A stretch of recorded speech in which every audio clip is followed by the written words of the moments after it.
Olá, muito boa noite. Policiais da delegacia especializada em roubos, furtos e defraudações prenderam 4 homens suspeitos de cometer uma série de assaltos na capital. O prejuízo para as vítimas chega a quase R$1 milhão.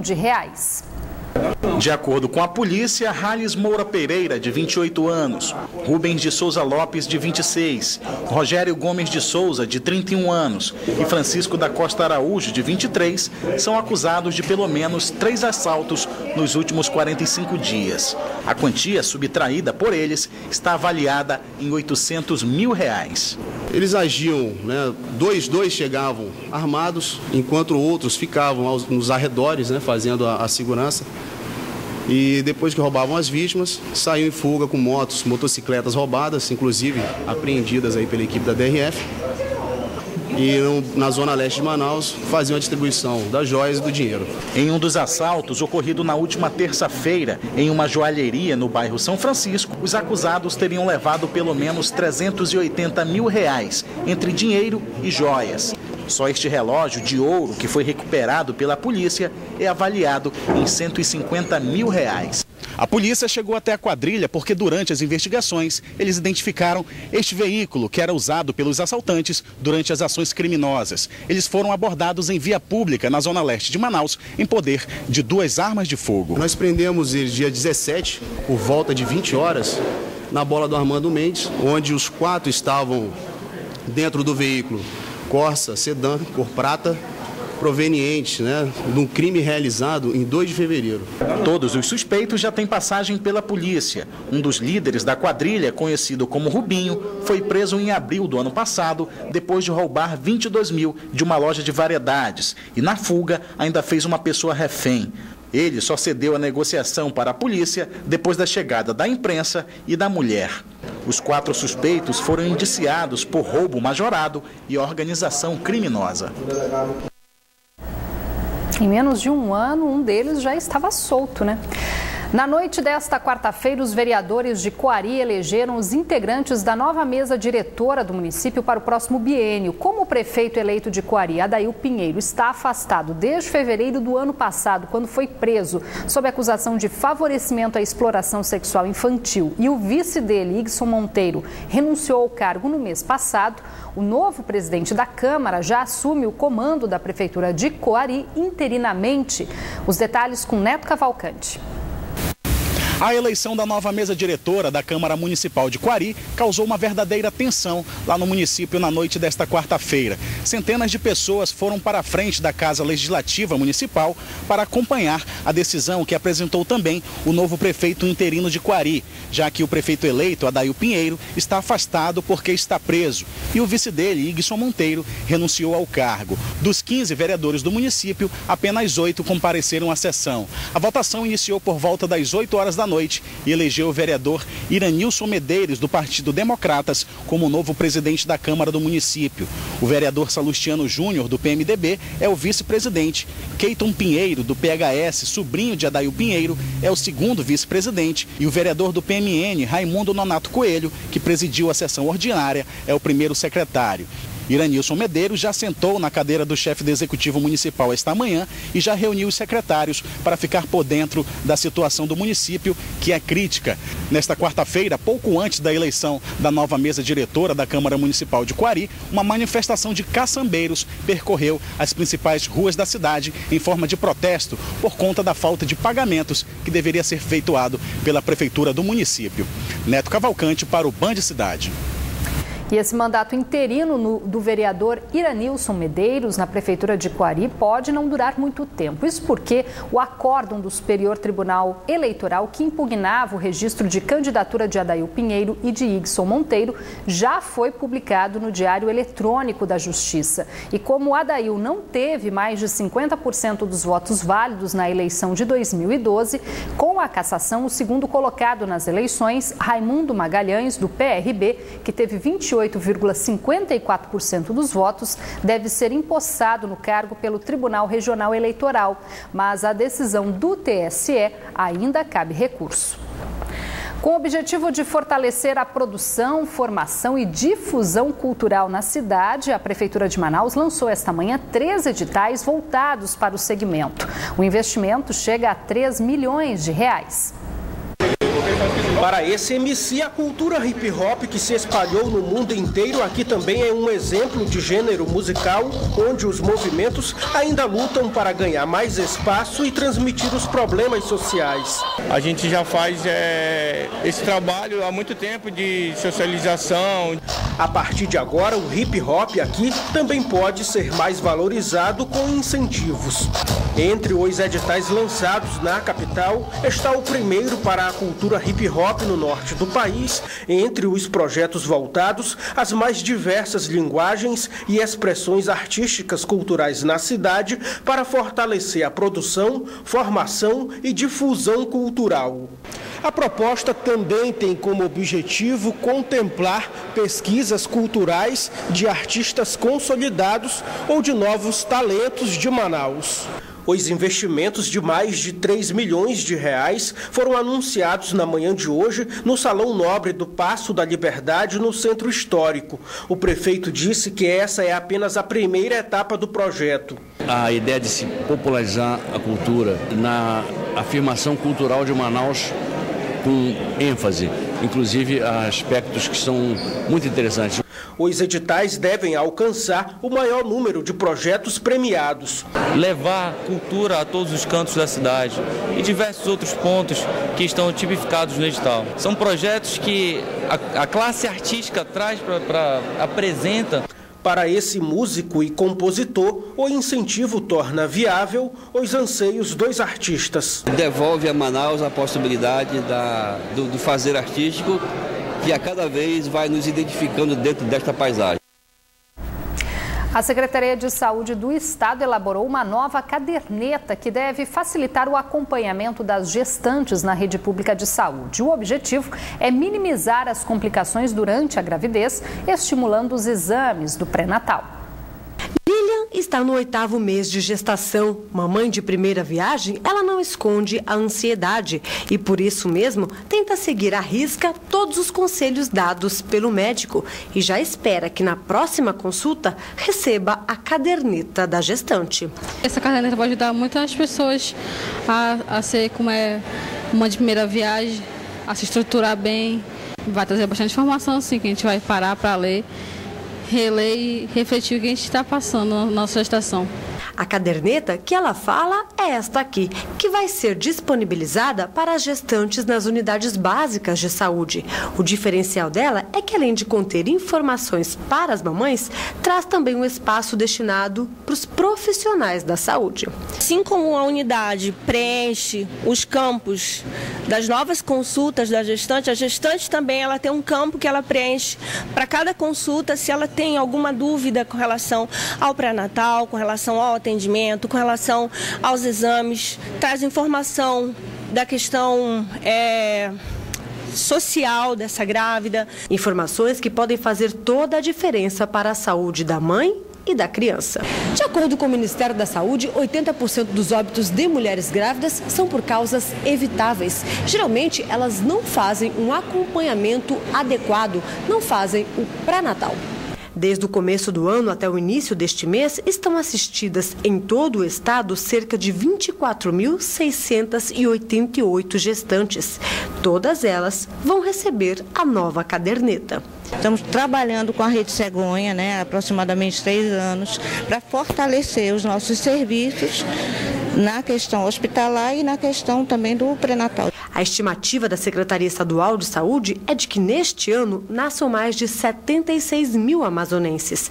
A taxa de natalidade é alta, assim como a de mortalidade infantil. Segundo a Coordenadora Estadual de Saúde da Criança, de cada 1.000 bebês que nascem, 15,5 morrem antes de completar 1 ano em toda a região. Por isso, além da caderneta da gestante, foi reforçada a importância da caderneta da criança. Também também conhecido como cartão de vacinação. É um instrumento extremamente rico, né? Tem inúmeras informações necessárias ao crescimento e ao desenvolvimento saudável da criança. E o que é que a gente observa? Essa caderneta é extremamente subutilizada no estado do Amazonas. Que eu digo estado do Amazonas porque a gente está aqui, mas isso ocorre no Brasil todo. Mais 2 colombianos foram presos na capital, mas desta vez por porte ilegal de armas. A polícia também investiga o possível envolvimento dos suspeitos com as FARC, as Forças Armadas Revolucionárias da Colômbia. Os colombianos Raiben Artuaga Alves, de 21 anos, e Nestor Rodrigues Saches, de 39, foram presos por policiais do 19º Distrito Integrado de Polícia por porte ilegal de arma de fogo de uso restrito. As prisões foram realizadas com o apoio da Ronda Ostensiva Cândido Mariano. Os policiais chegaram aos criminosos através de denúncias anônimas. Foi iniciada uma abordagem, primeiramente, de um prisma, que estava com atitude suspeita. Foi quando foi encontrada a primeira arma de fogo, a 765. E, posteriormente, a outras diligências encontraram uma outra pistola 380. De acordo com a delegada Sueli Costa, há indícios de que os colombianos tenham relação com as Forças Armadas Revolucionárias da Colômbia, as FARC. A polícia também vai investigar a relação da dupla com outros colombianos que já foram presos este mês. Temos como comprovar isso agora, mas eles já foram presos pela Polícia Federal em 2010, né? E na cidade de Tefé, e naquela época a Polícia Federal divulgou realmente que eles faziam parte da logística, né, das FARC. Só este mês, esta é a 3ª prisão envolvendo colombianos na capital. No dia 5, 2 colombianos foram presos acusados de tráfico de drogas. No local, a polícia encontrou maconha e armas de uso restrito. 3 dias depois, mais 4 colombianos foram presos com mais de 20 quilos de droga. O entorpecente estava enterrado a mais de 2 metros de profundidade no quintal da casa desse casal de idosos, que já mora em Manaus há mais de um ano. Vamos conferir agora a previsão do tempo para esta sexta-feira, os detalhes da meteorologia no mapa.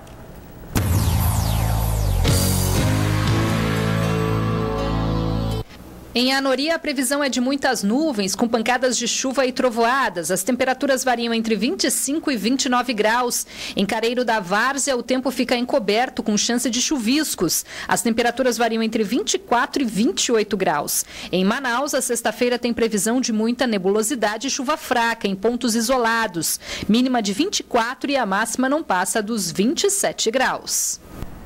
O município de Lábrea, localizado na calha do Rio Purus, decretou situação de emergência por causa da cheia e entrou no cronograma de ações da Defesa Civil do Estado.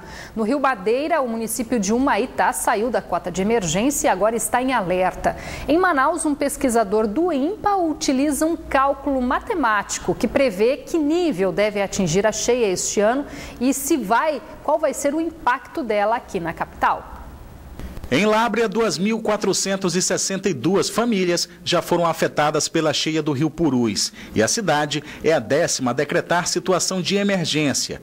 Já em Humaitá, o Rio Madeira continua subindo, mas o município saiu da condição de emergência e agora segue em alerta, junto com outras 5 cidades, onde as ações de ajuda são coordenadas pelas prefeituras. Boca do Acre, na calha do Purus, continua em estado de calamidade pública. Em todo o Amazonas, quase 70 mil pessoas já são afetadas pela enchente. Em Manaus, os reflexos da cheia do Rio Negro ainda não foram sentidos pela população e o Serviço Geológico do Brasil só vai divulgar o primeiro alerta de cheia no final do mês. Mas este pesquisador do INPA já prevê que o Rio Negro pode ultrapassar a marca dos 29 metros. A metodologia é um modelo que usa parâmetros independentes, tanto aqui do Porto de Manaus, né? Então entra a situação atual do nível de água no início de março aqui do Porto de Manaus, também é considerado o nível mínimo do ano passado, e também entram condições oceanográficas do Pacífico Equatorial em forma de anomalias de temperaturas superficiais. Ainda de acordo com o cientista, a ideia de prever os níveis de enchente do Rio Negro surgiu com a necessidade de ajudar as populações ribeirinhas que trabalham com o manejo florestal. A demanda, né, foi indicada para mim em conversa com os ribeirinhos na várzea do Mamiroá, que praticam manejo florestal. Então eles sempre tinham essa dúvida: será que as áreas onde as árvores foram cortadas vão ser atingidas pela cheia? porque somente assim eles são capazes de arrastar essas toras fora da floresta para poder concentrar as enxangadas e vender para as indústrias de madeira. A previsão é feita por meio de cálculos matemáticos que consideram os níveis do Rio Negro nos últimos 102 anos e já apresentou uma margem grande de acertos. Esse novo modelo que construímos, né, para os últimos anos conseguiu prever muito bem nas grandes cheias observadas em 2009 e em 2012, né, a diferença entre o valor previsto com mais de 3 meses de antecedência e o valor observado era menor que 10 centímetros, no caso dessas duas cheias. Pais de alunos que estudam em comunidades rurais de Manacapuru voltaram a protestar nesta quinta-feira por falta de transporte escolar. De acordo com o presidente da comunidade Cristo Salvador, os ônibus que foram disponibilizados emergencialmente pela Secretaria de Educação do Estado há 2 dias estão parados e, com isso, 200 crianças só dessa localidade continuam sem aula. O caso já foi mostrado aqui no Band Cidade. O impasse começou este ano depois que o contrato com as cooperativas que faziam o serviço já há 3 anos terminou e não foi mais renovado. E com isso, 58 barcos e alguns ônibus ainda aguardam uma resposta do governo do estado. A situação foi denunciada nos Ministérios Públicos Estadual e Federal. No início dessa semana, o secretário de Educação, Rocieli Soares da Silva, garantiu que o problema seria resolvido definitivamente em uma semana e até lá um esquema emergencial seria montado para evitar que os alunos continuassem sem aula. Por meio de nota, a SEDUC informou que as empresas locais de Manacapuru que foram contratadas para realizar o transporte das crianças descumpriram o acordo por não aceitar o valor de mercado que a SEDUC se propôs a pagar e que a partir de amanhã vai enviar 3 ônibus de uma empresa aqui de Manaus a um custo menor do que as empresas de transporte de Manacapuru para realizar o transporte destes estudantes. Será que agora vai mesmo, hein? Um grupo de indígenas ocupou esta tarde a sede da Secretaria de Saúde Indígena capital para protestar contra a falta de assistência médica em comunidades indígenas do interior. As informações com Israel Ayasser. Cerca de 80 indígenas estão desde cedo aqui em frente à Secretaria Especial de Saúde Indígena, reivindicando melhorias nas bases de saúde indígena em 19 municípios do interior do estado do Amazonas. Quem traz as informações é o Pedro Santa Rita, presidente do Conselho Distrital Indígena de Saúde. Pedro, o que vocês reivindicam aqui? Bom, o que nós reivindicamos hoje, de fato, é a saúde indígena diferenciada de qualidade, a saúde esperada pelas bases. Eu, na qualidade de representante dos povos indígenas, como presidente do conselho, destes povos, né, na saúde, a gente sofre e sente a necessidade e o tamanho do descaso na saúde indígena do DICEI Manaus. Quais são os problemas que vocês vêm enfrentando? Estrutura física, alimentação, nós vivemos hoje uma estrutura da CASAI, uma estrutura muito inadequada para os nossos pacientes. Hoje nós sofremos com isso, nossos pacientes que vêm de base, nós temos uma CASAI que ampara, mas esta CASAI não está apta, não está assim, tendo o tamanho espaço para representar ou receber os nossos indígenas que estão vindo de base para receber o tratamento. Vocês já tiveram alguma resposta da Secretaria? A gente fez alguns encaminhamentos com relação à saúde indígena, porque hoje da manifestação. Hoje nós estamos nessa manifestação por conta de nós não tivemos resposta do próprio secretário e da própria coordenação da saúde indígena do Estado, da representatividade do DICEI Manaus. A gente teve uma reunião no mês de fevereiro, no dia 10 a 14 de fevereiro, e essas lideranças que hoje estão aqui, foi feita uma deliberação e nós encaminhamos ao gabinete do secretário, nós encaminhamos ao Ministério Público e nós não obtivemos resposta da parte do secretário. Então, por hoje o povo cansou, chega de sofrimento e nós estamos aqui com o nosso povo de base, com os nossos guerreiros, que nós trouxemos da base, o povo que sofre, o povo que clama, que pede por socorro para uma mudança de fato na saúde indígena do DICEI Manaus. Vocês vão ficar aqui acampados até terem uma resposta da Secretaria? A gente vai ficar acampado até nós termos resposta, na verdade, do próprio secretário. Qual resposta é que nós queremos? A exoneração, de fato, da coordenadora da saúde indígena do DICEI Manaus. Ok, muito obrigado pelas informações. Israel Ayasser para o Band Cidade. A proximidade da Páscoa aumenta a procura pelos ovos de chocolate e, diante de tantas opções, o consumidor precisa estar atento na hora da compra para não ficar no prejuízo. Aqui em Manaus, o Instituto de Pesos e Medidas do Amazonas já intensifica as ações de fiscalização desses produtos. Para a balança vão vários produtos de marcas nacionais, regionais e até ovos de chocolates produzidos de forma artesanal. Aqui o peso é verificado para saber se corresponde ao informado na embalagem. 2.000 amostras já foram coletadas nos estabelecimentos de Manaus. Esse ano, 14.000 ovos de Páscoa devem ter o peso e a qualidade analisados. O diretor-presidente do Instituto de Pesos e Medidas do Amazonas ainda faz um alerta no caso dos produtos que são vendidos com brindes, que devem ter o selo do Inmetro e informações para as crianças. Mas é importante que, além do preço, verifique também a quantidade correta e se esse brinquedo está certificado. Esse brinquedo, fora dos padrões do Inmetro, é um risco em potencial à saúde da criança. Pode provocar vários acidentes domésticos, como contaminação e sufocamento. Ainda segundo ele, o resultado da fiscalização também deve ser positivo esse ano. Nós intensificamos a fiscalização desde o ano passado. Não encontramos irregularidade o ano passado, encontramos o ano retrasado. As irregularidades estão sujeitas a multas que variam de R$ 1.200 a R$ 500 mil, dependendo do que for comprovado. Agora o futebol. Princesa dos Solimões estreou com um empate na Copa do Brasil na noite de ontem, aqui na capital, diante do Figueirense de Santa Catarina.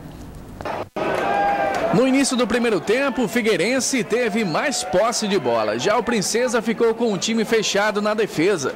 Em um ataque do Figueirense, Léo Paraíba salva para o Princesa. O jogo seguiu com muitas faltas e cartões. Após uma cobrança de falta de Léo Paraíba, dessa vez quase abre o placar para o Tubarão. Mas o goleiro Alex Santana segurou. Mas foi aos 34 minutos que Fabinho abriu o placar para o Furacão. 2 minutos depois, Marquinhos de cabeça marca o segundo. Figueirense 2, Princesa 0. No intervalo do jogo, os torcedores do Furacão comemoravam. Os amazonenses aqui, catarinense só tem eu, né? Aqui em Manaus. E o resto são tudo amazonenses, mas o povo daqui é nota 10 mil, né? Já os torcedores do Tubarão estavam mais tímidos na comemoração. Esperança com o torcedor que pelo menos empate, né? Se empatar para nós tá bom demais que a gente leva o segundo jogo. Na etapa complementar, o jogo começou disputado. Cleito quase marca o terceiro para o Figueirense. Minutos depois, o juiz marcou pênalti a favor do Princesa depois que o zagueiro do Figueirense meteu a mão na bola. Léo Paraíba fez a cobrança e marca o primeiro para o Tubarão.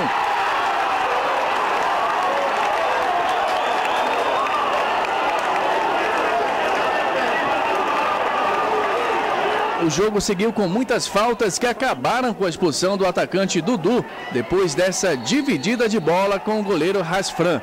Aos 30 minutos, Gilson de cabeça empata para o Princesa.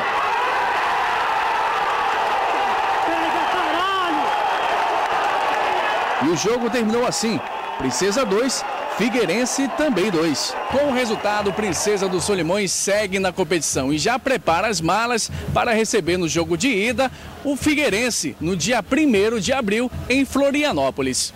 Não é momento de lamentar, mas a forma que nós tomamos os 2 gols também, mais uma vez, uma situação que a gente tem trabalhado, tem cobrado, tem procurado corrigir. Tomamos um gol no escanteio e tomamos um gol na hora o meu jogador estava encaixado no homem que fez o gol. Então, futebol, principalmente contra grandes equipes, 1, 2 segundos de desatenção é o suficiente para a gente ser sacrificado, ser crucificado. Perdendo 2-0, a gente empatar o jogo assim, aguerrido bastante, jogo quarto domingo, tá dificultando muito, eu mesmo tô saindo exausto, mas tá todo mundo de parabéns, graças a Deus, conseguimos nosso objetivo, que era levar o segundo jogo. Fizemos resultado no primeiro tempo e no segundo tempo tivemos chance de fazer mais e não concluímos em gol e eles foram lá, fizeram o primeiro gol e vieram na pressão e conseguiram fazer o empate, mas futebol é assim, agora procurar esperar o jogo de volta lá e matar lá em Floripa. Fizemos 2 gols fora de casa, importantíssimo, né?